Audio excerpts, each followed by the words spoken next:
லூக்கா எழுதின சுவிசேஷம் 5ஆம் அதிகாரத்தில் நாம் இன்னைக்கு தியானிக்க போற ஒரு புதிய கண்ணோட்டத்தோடு கூட. அல்லேலூயா. நீங்க பலமுறை இதை கேட்டிருக்கலாம், வாசிச்சிருக்கலாம். ஆவியானவர் ஒரு புதிய கோணத்துல நம்மை அதை நடத்த விரும்புகிறார். ஆமென். அல்லேலூயா. அந்த சம்பவம் என்ன அப்படிங்கிறது நம்ம எல்லாத்துக்கும் தெரியும். இருந்தாலும் நான் ஒரு முறை அதை நான் வாசித்து விடுகிறேன், கவனமாய் கேளுங்கள். ஆவியானவர் சபைக்கு சொல்லுகிறதை காதுள்ளவன் கேட்க கடவன். அதனால பைபிள் எல்லாத்தையும் திறந்து வச்சு உங்க கண் அதை பார்க்க, உங்கள் காதுகள் அதை கேட்க நீங்க என்ன செய்யணும்? வாசிக்க வேண்டும். லூக்கா எழுதின சுவிசேஷம் 5ஆம் அதிகாரத்துல 4வது வசனத்துல இயேசு சொல்றார். அதைத்தான் நாம் இன்னைக்கு எடுத்து பேச போறோம். அவர் போதகம் பண்ணி முடித்த பின்பு சீமோனை நோக்கி, ஆழத்திலே தள்ளி கொண்டு போய் மீன் பிடிக்கும்படி உங்கள் வலைகளை போடுங்கள் என்றார். ஆழத்துக்குள் நம்மை அழைத்து செல்ல அவர் விரும்புகிறார். அல்லேலூயா. எத்தனை பேர் ஆழத்துக்குள் செல்ல விரும்புகிறீர்கள்? ஆழம், டீப்பா போயிடணும். எந்த காரியமா இருந்தாலும் ஒரு காரியத்தை எடுத்தோம்னா அதுல என்ன பண்ணிடணும்? டீப்பா போகணும். அப்பனாத்தான் நம்ம அதில் சைன் பண்ண முடியும். என்ன சொல்றீங்க? அதை சொல்ல வர்றார் இயேசு. 1வது வசனத்திலிருந்து வாட்சம்னா வாசிங்க. 1வது வசனத்திலிருந்து. கூட கடலருகே நின்ற போது ஜனங்கள் தேவ வசனத்தை கேட்கும்படி நின்ற 2 படகுகளை கண்டார். அப்பொழுது அந்த படகுகளில் ஏறினார். தள்ளும்படி அவனை கேட்டுக்கொண்டு அவர் போதகம் பண்ணி முடித்த பின்பு சீமோனை நோக்கி ஆழத்திலே தள்ளி கொண்டு போய் மீன் பிடிக்கும்படி உங்கள் வலைகளை போடுங்கள் என்றார். அதற்கு சீமோன்,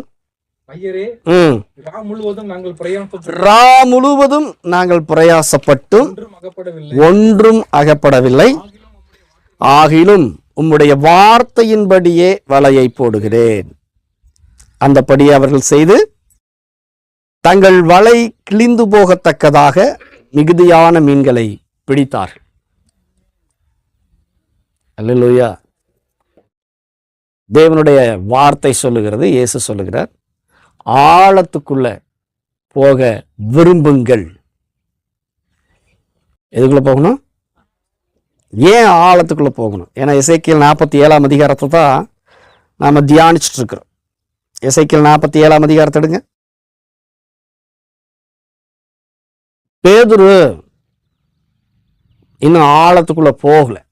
அதனால இயேசு என்ன சொன்னாரு?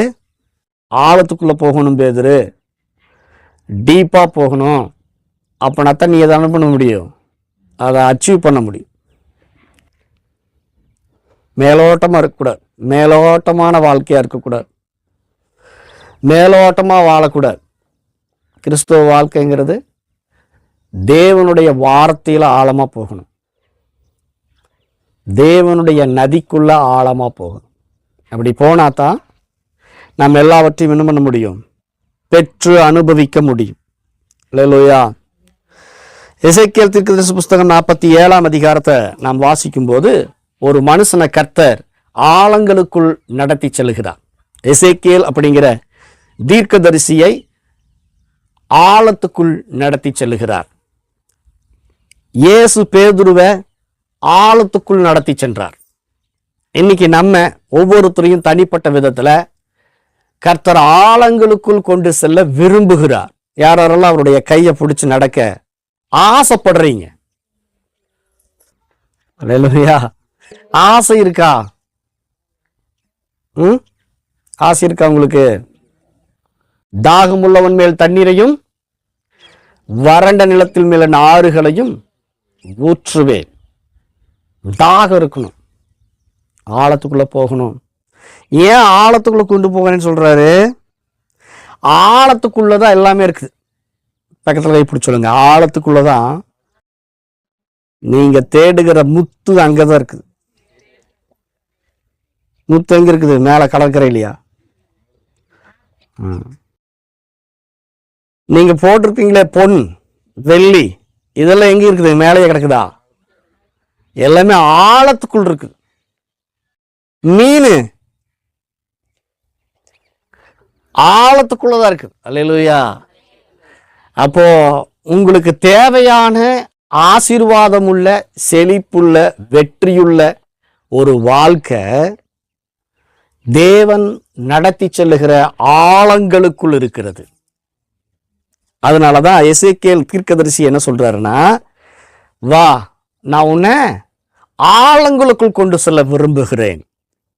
சபையை பார்த்து பரிசுத்த ஆவியானவர் சொல்றாரு, உங்களை பார்த்து பரிசுத்த ஆவியானவர் சொல்றாரு, ஆழங்களுக்குள்ள உன்னை நான் என்ன பண்ண போறேன். நீ கொஞ்சம் என்ன ஆகு, புஷ் பண்ணு. பேதுருவே, உன் போட்டை என்ன பண்ணு, உன் போட்டை புஷ் பண்ணு. நீ அப்படி புஷ் பண்ணேன்னா உன் போட்டை நான் ஃபுல் பண்ணிடுவேங்கிறார். சொல்லுங்க பக்கத்தில் பிடிச்சி. புஷ் பண்ணா, புஷ் பண்றதுன்னா என்ன? உங்க ஆத்துமாவை இங்க கொஞ்சம் தள்ளுங்க, அவரு பக்கமா திருப்பி தள்ளுங்கப்பா. எம்டியா கிடைக்கிறது எல்லாத்தையும் அவர் என்ன பண்ணுவாரு? ஃபுல் பண்ணுவாரு. அல்லேலூயா. இன்னைக்கு ஒரு பெரிய ரகசியத்தை நான் உங்களுக்கு சொல்லித்தர போறேன். நீங்க முதல்ல கேட்டிருக்கலாம், இது ஒரு பெரிய ரகசியம்தான்.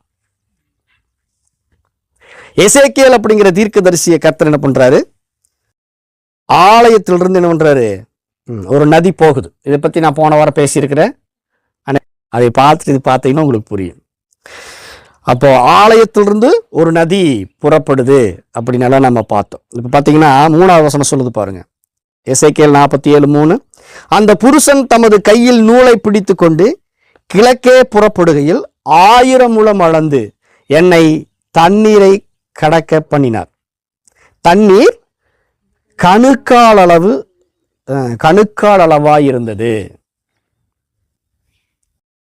இது ஒரு ஆழம், கணுக்கால் அளவு ஆழம். என்ன அளவு? கணுக்கால் தண்ணி பார்த்துருக்கீங்களா? பார்க்கலையா? தண்ணி கணுக்கால் அளவு இருக்கிறத பார்த்துருக்கீங்களா? போயிருக்கீங்களா? யாரெல்லாம் கடலுக்கு போயிருக்கிறீங்க? எல்லாருமே கடலுக்கு போயிருக்கிறீங்க. உங்க காலை வச்சு நினைச்சுக்கிறீங்களா? கணுக்கால் அளவு வந்தபோது எப்படி இருந்தது? அப்படி இருந்துச்சா? இன்னைக்கு கிறிஸ்தவ வாழ்க்கையில நீங்க இன்னும் கணுக்கால வரல. இன்னும் கணுக்காலுக்கு இன்னும் தண்ணியில கொண்டு போய் காலவே வேணும்ல, நினைக்கல. ஆனா ஆவியானவர் என்ன விரும்புறாரு? உன் ஆழங்களுக்குள் கொண்டு செல்ல விரும்புகிறார். உங்க ஆவிக்குரிய வாழ்க்கையில, உங்கள் ஆசீர்வாத வாழ்க்கையில, இந்த ஜீவனத்துக்கும் தேவ பக்திக்கும் வேண்டிய ஆழங்களுக்குள்ள உங்களை கொண்டு செல்ல அவர் விரும்புகிறார். அதுக்கு நீங்க செய்ய வேண்டிய ஒன்னே ஒண்ணு. பேதுருவே, உன் போட் என்ன பண்ண? புஷ் பண்ணு. உன் போட் என்ன பண்ணு? இந்த பக்கம் புஷ் பண்றீங்களா? அவர் கையை பிடிச்சிக்கிறீங்களா? புஷ் பண்றது என்ன? அவர் கையை பிடிச்சிக்கிறீங்களா? அவர் உங்க கையை பிடிச்சிட்டாரு. ஆமா, உங்க மனசு அவரு நோக்கி இருந்துச்சுன்னு சொன்னா கர்த்தர் அந்த ஆழங்களுக்குள்ள கொண்டு போவார். அந்த புருஷன் தமது கையில் நூலை பிடித்து கொண்டு ஒரு அளவு கிழக்கே புறப்படுகையில் 1000 முழ அளந்து என்னை தண்ணீரை கடக்க பண்ணினார். தண்ணீர் கணுக்கால் அளவாய் இருந்தது.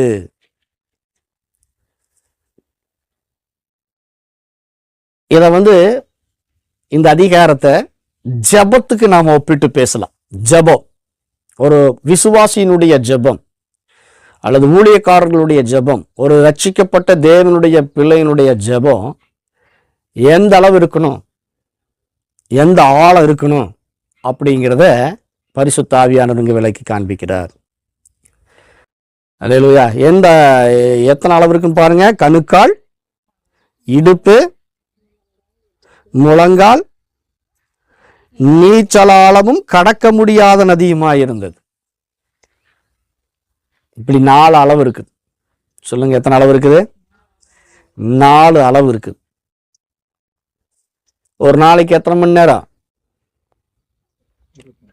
24 மணி நேரம்.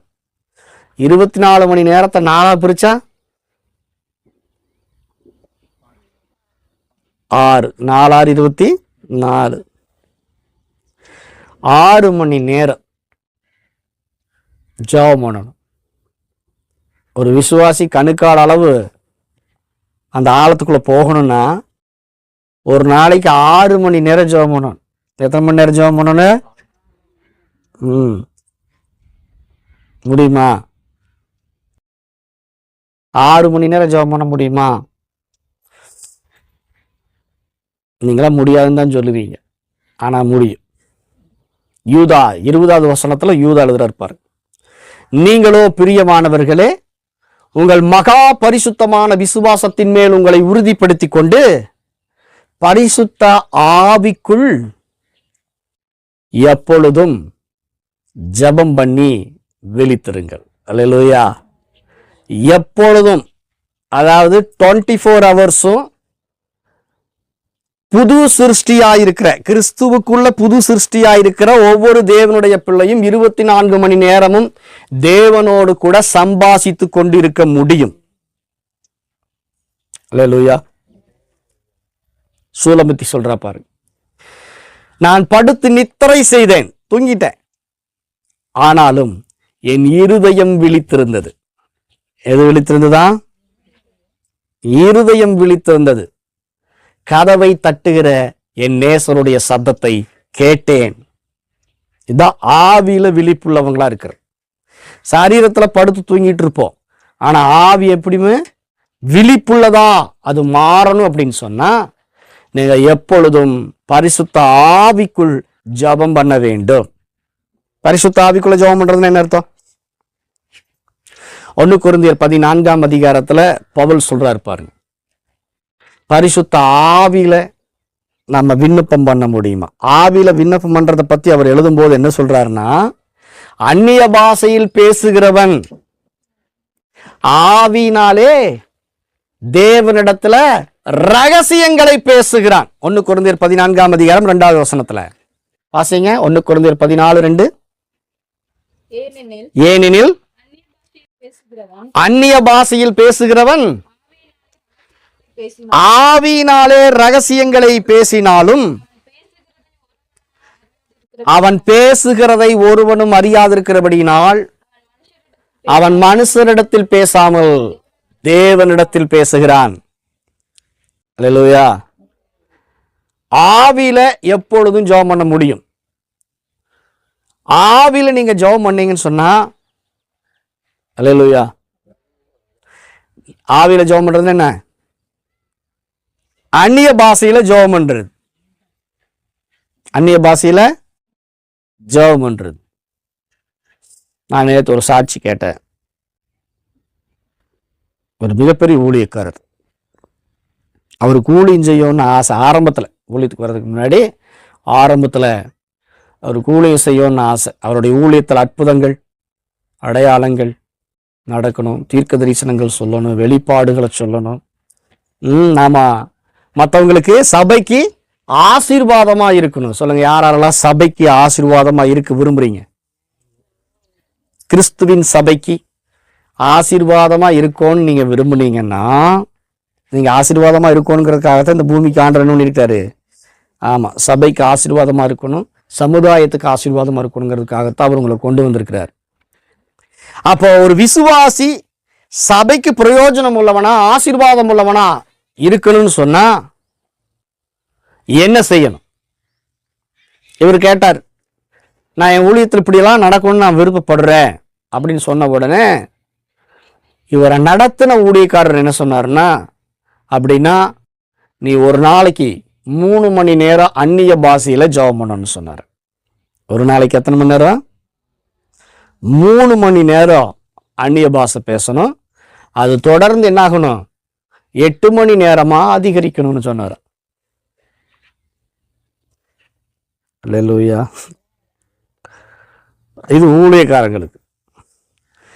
நான் விசுவாசியா இருக்கிற உங்களுக்கு என்ன சொல்றேன் அப்படின்னா, 1 மணி நேரமாவது, ஏசு சொல்றாரு கெத்செமனேல, 1 மணி நேரமாவது விழித்திருந்து பேதுருவால ஜெபம் பண்ண முடியல பாருங்க. 1 மணி நேரம் கூட இல்லை, ஜெபம் பண்ண முடியல.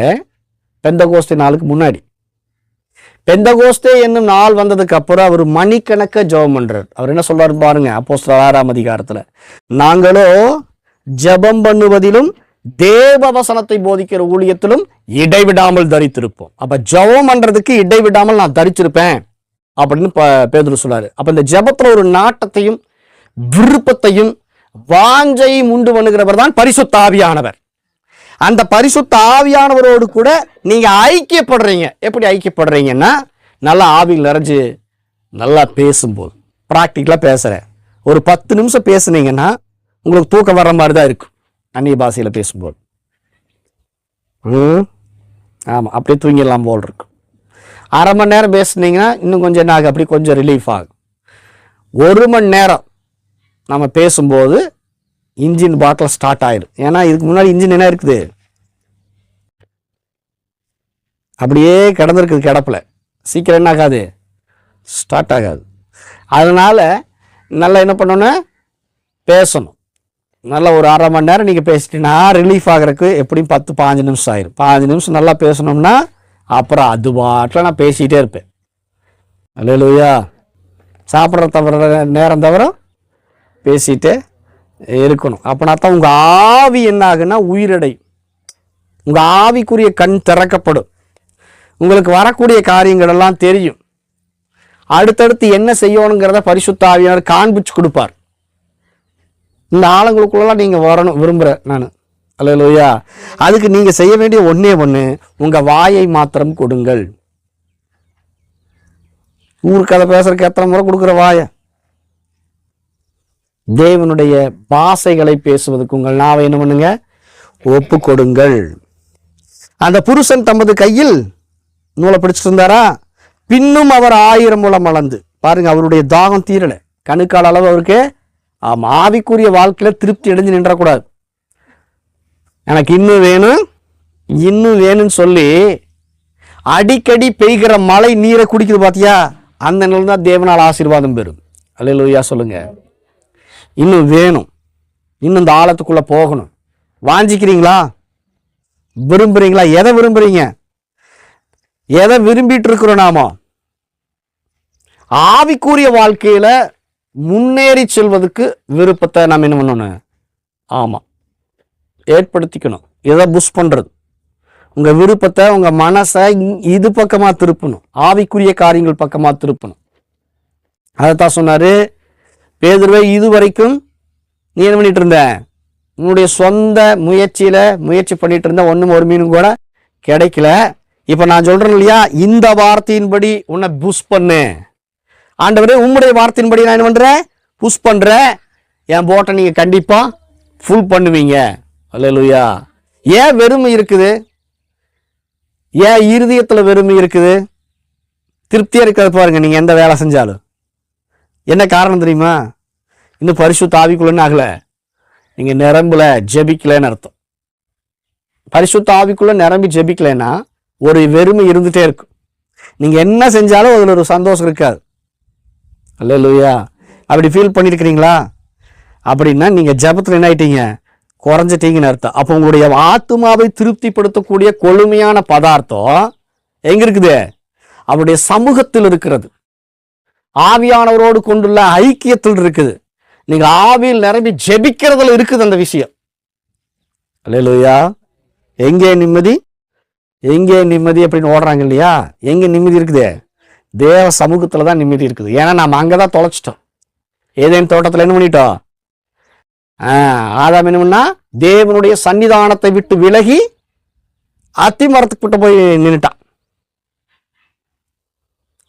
அப்போ உங்களை திருப்திப்படுத்தக்கூடிய, உங்களை சந்தோஷப்படுத்தக்கூடிய ஒன்றை நீங்க மிஸ் பண்ணிட்டு இருக்கிறீங்கன்னு அர்த்தம். அது என்னன்னா, பரிசுத்த ஆவியில நிரம்பி ஜெபிக்கிறது தான். அல்லேலூயா.